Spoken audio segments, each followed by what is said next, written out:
Sir मुझे ये बताइए कि देखिए जिस तरीके से 2006 आपको याद होगा जब खूनी जंग एक बार पहले हुई थी हिजबुल्लाह और इजराइल के बीच में, अब फिर से वही स्थिति बनती हुई दिखाई दे रही है। ग्राउंड ऑपरेशन की तैयारी जो है वो इजराइल कर रहा है। अगर ग्राउंड से ऑपरेशन होता है और चूंकि हिजबुल्लाह का जो चीफ है वो मारा गया है तो कह सकते हैं कि जो लड़ाके हैं ये घायल शेर की तरह हैं, तो क्या जंग और भी खतरनाक हो सकती है अगर ग्राउंड से ऑपरेशन होता है तो?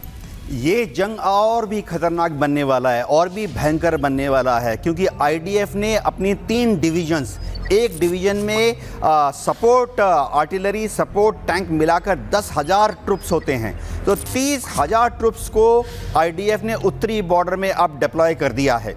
आप देखेंगे अगले 48 घंटे के अंदर ही ये 30,000 ट्रुप्स जो हैं, जो ब्लू लाइन है लेबनान और इजराइल के बीच में जो बाउंड्री है उसको क्रॉस करके उत्तर में चले जाएंगे, गोलन हाइट्स के उत्तर में चले जाएंगे, जो वहाँ लिटानी रिवर है उसके उत्तर में चले जाएंगे, क्योंकि हिजबुल्लाह ने अपने जो रॉकेट्स रखे हैं वो लिटानी रिवर के जस्ट उत्तर में रखे हैं।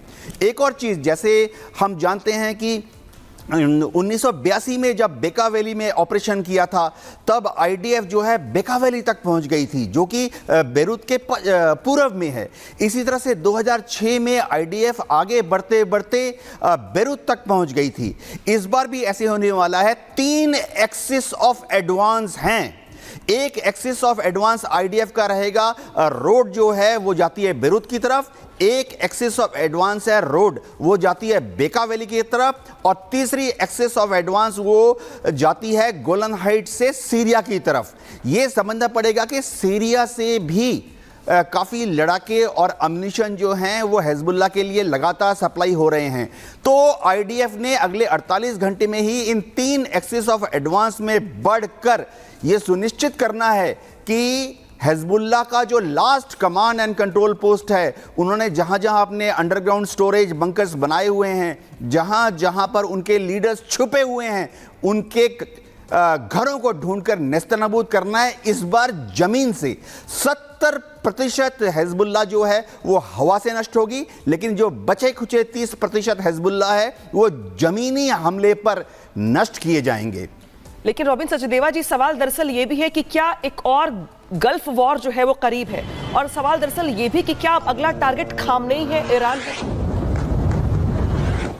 खामनेई तो अल्टीमेट टारगेट है, लास्ट टारगेट होगा शायद वो जब होगा, क्योंकि ईरान तक जंग जानी है, ये शायद पूरी पॉसिबिलिटी है। डे 1 से आपके साथ जब हम अक्टूबर 7 से बात कर रहे थे, यही ट्रैजेक्टरी थी इजराइल की। हम तब भी कह रहे थे, अभी भी वो क्लियर दिख रहा है कि इजराइल हमस को लेकर के फिर हिजबुल्लाह की तरफ और फिर ईरान पे जाएगा, क्योंकि एक बड़ा रीजन है, ईरान का न्यूक्लियर प्रोग्राम इजराइल नहीं बनने देना चाहता।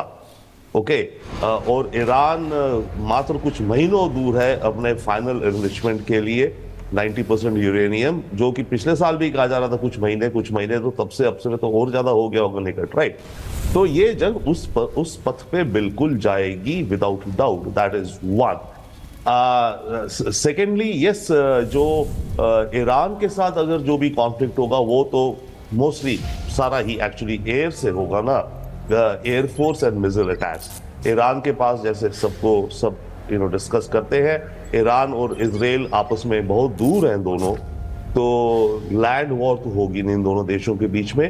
ईरान की एयरफोर्स और ईरान के मिसाइल्स इजराइल तक नहीं पहुंच पाएंगी, उनकी एयरफोर्स पुरानी है और उनके मिसाइल्स हैं, परंतु नेटो और अमेरिका और ब्रिटेन इन सब ने मिलकर के ईरान के इनकमिंग मिसाइल्स को इजराइल की डिफेंस के लिए, और शायद इसीलिए सवाल खड़े हो रहे हैं दरअसल कि क्या अब मान लिया जाए कि जो ऑपरेशन न्यू ऑर्डर है इसके तहत अब आगे क्या कुछ होने वाला है। और इसी के साथ साथ नजर इस बात को लेके भी इजरायली पीएम ने खाई थी वो अब पूरी हो रही है, लेकिन कसम पूरी होने का मतलब ये नहीं कि बचे हुए दुश्मनों का खात्मा न किया जाए।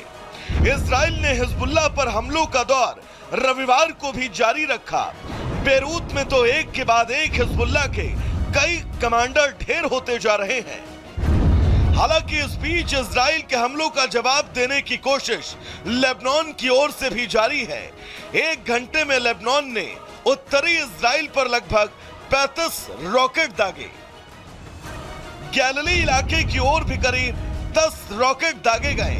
हमलों को लेकर इजरायली सेना ने दावा किया कि उसका कोई भी नुकसान नहीं हुआ है। उधर हिजबुल्लाह चीफ की मौत को लेकर अब नई बातें सामने आई हैं। जानकारी सामने आ रही है कि ईरानी सीक्रेट एजेंट की मदद से नसरल्लाह मारा गया। जांच के मुताबिक एयर स्ट्राइक से ठीक पहले इजराइल को एक खुफिया जानकारी थी। हसन नसरल्लाह की मौत से कुछ घंटे पहले इजरायली अधिकारियों को उसकी लोकेशन के बारे में जानकारी मिली थी। एक रिपोर्ट के मुताबिक ये जानकारी ईरानी जासूस ने फ्रांस के अखबार को बताया। लेबनान की राजधानी बेरूत में हवाई हमले से नसरल्लाह की लोकेशन के बारे में एक ईरानी जासूस से सूचना मिली थी। रिपोर्ट में लेबनानी सुरक्षा सूत्र का हवाला देते हुए यह खुलासा किया गया कि खुफिया एजेंट ने यह जानकारी दी थी कि नसरल्लाह बेरूत के दक्षिणी उपनगरीय इलाके में हिजबुल्लाह के अंडरग्राउंड हेडक्वार्टर में मौजूद है, जहां वो आतंकवादी समूह के वरिष्ठ सदस्यों के साथ एक बैठक में हिस्सा ले रहा है। वैसे देखा जाए तो अब लेबनान की चिंता सिर्फ ये नहीं है कि उस पर लगातार इजराइल के बम मौत बनकर बरस रहे हैं, उसकी चिंता तो ये भी है कि इस युद्ध की वजह से लेबनान के लाखों लोग विस्थापित हो रहे हैं। लेबनान के पीएम ने दावा किया है कि विस्थापितों की संख्या 10 लाख तक जा सकती है। लेबनान पर इजराइल के हमलों की गिनती अब तेज हो गई है, जिसका मतलब साफ है कि इजराइल लेबनान के बेरूत को दूसरा गाजा बनाने का मन बना चुका है। Bureau report, Republic Bharat.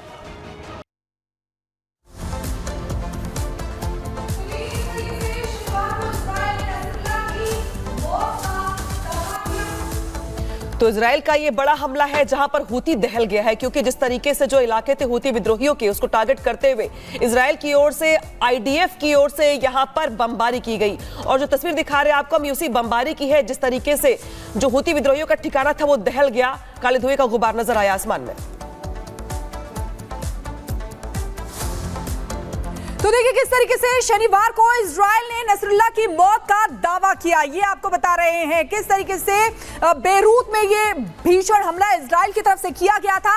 60 feet नीचे के बंकर में ये नसरुल्लाह छिपा हुआ था, लेकिन उसको निस्तनाबूद कर दिया गया। वो बंकर देखिए किस तरीके से बना रखा था, पूरे किलेबंदी उसने अपनी कर रखी थी, लेकिन उसके किले को ढहा दिया गया। तो शनिवार को इजराइल ने नसरुल्लाह की मौत का दावा किया। नसरुल्लाह की लोकेशन महीनों पहले से इजराइल को उस समय पता थी। एक हफ्ते पहले ही उस पर हमले की योजना भी बनाई गई थी। इजराइल को डर था कि नसरुल्लाह ठिकाना बदलने वाला है और ऐसे में उस पर हमला करना इजराइल के लिए आपको बता दें कि मुश्किल भरा हो सकता था। इसलिए देखिए किस तरीके से प्लानिंग इजराइल की तरफ से की गई। इसीलिए इजरायली फोर्स ने ऑपरेशन न्यू ऑर्डर लॉन्च कर दिया, जिसके बाद नसरुल्लाह का खात्मा हुआ। इस ऑपरेशन का मकसद सिर्फ हिजबुल्लाह चीफ की हत्या करना था। इजराइल के प्रधानमंत्री नेतन्याहू खुद ऑपरेशन की कमांड दे रहे थे।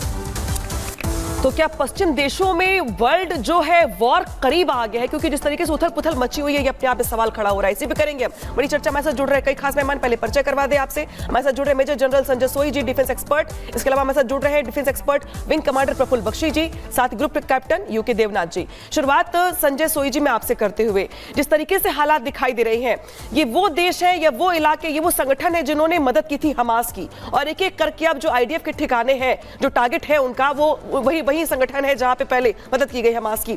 तो क्या ये मान लिया जाए कि अब हिजबुल्लाह के बाद जो टारगेट है वो हूती विद्रोही हैं आईडीएफ के लिए? नहीं, बिल्कुल ऐसा है कि इजराइल का, जैसे आप सही कह रही हैं कि फोकस अभी लड़ाई का जो सेंटर ऑफ ग्रेविटी कहते हैं फोकस है, वो अभी गाजा से हटकर लेबनान की तरफ चला गया, हिजबुल्लाह की तरफ चला गया। लेकिन साथ साथ अगर हूती तंग कर रहे हैं तो नेचुरली हूती को भी वो ख़त्म करेगा। इजराइल नहीं चाहता कि किसी प्रकार का भी खतरा उनको नागरिकों को रहे। यही कारण है कि देखिए हिजबुल्लाह के ऊपर किस प्रकार से उन्होंने प्लान तरीके से हमला किया है। पहले उनके कमांडर्स को मारा, साथ साथ बम्बार्डमेंट किया, हैवी बम्बार्डमेंट किया, गन पोजिशन को बर्बाद किया, और अभी ग्राउंड ऑफेंसिव की भी तैयारी की हुई है। साथ साथ हूती ने एक रॉकेट अटैक किया था, उसका बदला तुरंत ही उन्होंने मैसेज कर दिया कि हम इसको ये मत सोचिए कि हम हिजबुल्लाह में बिजी हैं तो आपको नहीं देख सकते। साथ साथ अगर हिजबुल्लाह को देख सकते हैं, गाजा को भी देख सकते हैं और यमन को भी देख सकते हैं। ये इजराइल की ताकत है, ये उनका पिन पॉइंट अटैक करने का जो मादा है, क्योंकि उनके फालतू हथियार नहीं फायर करते। जो एक एक मिसाइल जाती है वो पिन पॉइंट जाती है, जहाँ पर उनका जो टारगेट की खबर होती है वो पहले इंटेलिजेंस के द्वारा खबर हासिल करते हैं, बिल्टअप करते हैं, उसके ऊपर उस हिसाब से हथियार का इस्तेमाल करते हैं। चाहे वो नसरुल्लाह की मौत हो, उसके लिए कई महीनों तक उन्होंने इंटेलिजेंस इकट्ठी की, हालांकि वो रेडियो सेट का भी इस्तेमाल नहीं करता था, मोबाइल का इस्तेमाल नहीं करता था, इसका मतलब ह्यूमन इंटेलिजेंस इकट्ठी की। इस तरह से वो बिल्टअप करके जब मौका होता है, जब जरूरत होती है, एंड टाइम पर सही फायर करके सही बर्बाद करते हैं और उनकी कमर तोड़ने में सक्षम है। जैसा कि अभी हम देख रहे हैं हिजबुल्लाह की क्या हालत कर दी है अभी इन्होंने। आज उनको समझ में नहीं आ रहा है कि कब कहाँ से क्या फायर हो जाएगा। क्या उनका पेजर बस्ट होगा, मोबाइल होगा, रॉकेट में फायर होगा, या उनकी बिल्डिंग ध्वस्त हो जाएगी। और चाहे वो बंकर में भी सुरक्षित नहीं है। आज एक बहुत बढ़िया सेंटेंस में दिमाग में आ रहा है, वो है कि आज जो आतंकवादी हैं वो आतंकित हैं आज की तारीख में। उनको डर बैठा हुआ है कि कब कहाँ किसी भी बिल में छुपने की जगह नहीं है। इतने गहरे गहरे बंकरों में जाके बंकर बस्टिंग बॉम्ब का इस्तेमाल करके उन्होंने बर्बाद किया। ढूंढ ढूंढ के मार रहे हैं एक एक लीडर को। पूरी लीडरशिप भी चेंज, जैसे आप कल दिखा रहे थे कि पूरी चेन खत्म कर दिया ऊपर से लेके नीचे तक। अब नए लीडर को समझ नहीं आएगा कि वो करे क्या, कैसे करे, किसके सहारे लड़े और किस प्रकार से लड़े। वाकई में एक बहुत बड़ा खौफ पैदा कर दिया अनामी करेंगे। और शायद यही वजह कि जिस तरीके से हालात बदल रहे हैं। प्रफुल्ल बख्शी जी, मेरा सवाल आपसे है, पश्चिम एशिया देशों में जिस तरीके से संघर्ष दिखाई दे रहा है, टेंशन दिखाई दे रही है, उथल पुथल मचा हुआ है, क्या ये मान लिया जाए कि ये संघर्ष अभी और बढ़ेगा, टेंशन और बढ़ेगी, और इसका असर भारत पे कितना देख रहे हैं? देखिए, आपने बिल्कुल ठीक कहा, थैंक यू वेरी मच। असर बहुत पड़ेगा। क्यों असर पड़ेगा? ये रेवोल्यूशन इन मिलिट्री अफेयर्स जो हो रहा है, ये लड़ाई के means and methods of warfare में टोटल चेंज आ गया है। जब टोटल चेंज आता है तो मेथड्स ऑफ फाइटिंग डॉक्ट्रिन्स अब चेंज होंगी। अब आप देखिए कि इनके पास में 3 प्रॉक्सी वॉरियर्स हैं। इजराइल सबको हैंडल कर रहा है क्योंकि लड़ाई के तरीके बदल गए हैं। इसीलिए अब एनिमी जो है, उनका जो एनिमी है वो इतना हताश हो गया है और सारा असर उनके सपोर्टर्स पे पड़ रहा है। सारी दुनिया में जो उनके सपोर्टर्स हैं उनके असर पड़ेगा। बिल्कुल जो टोटल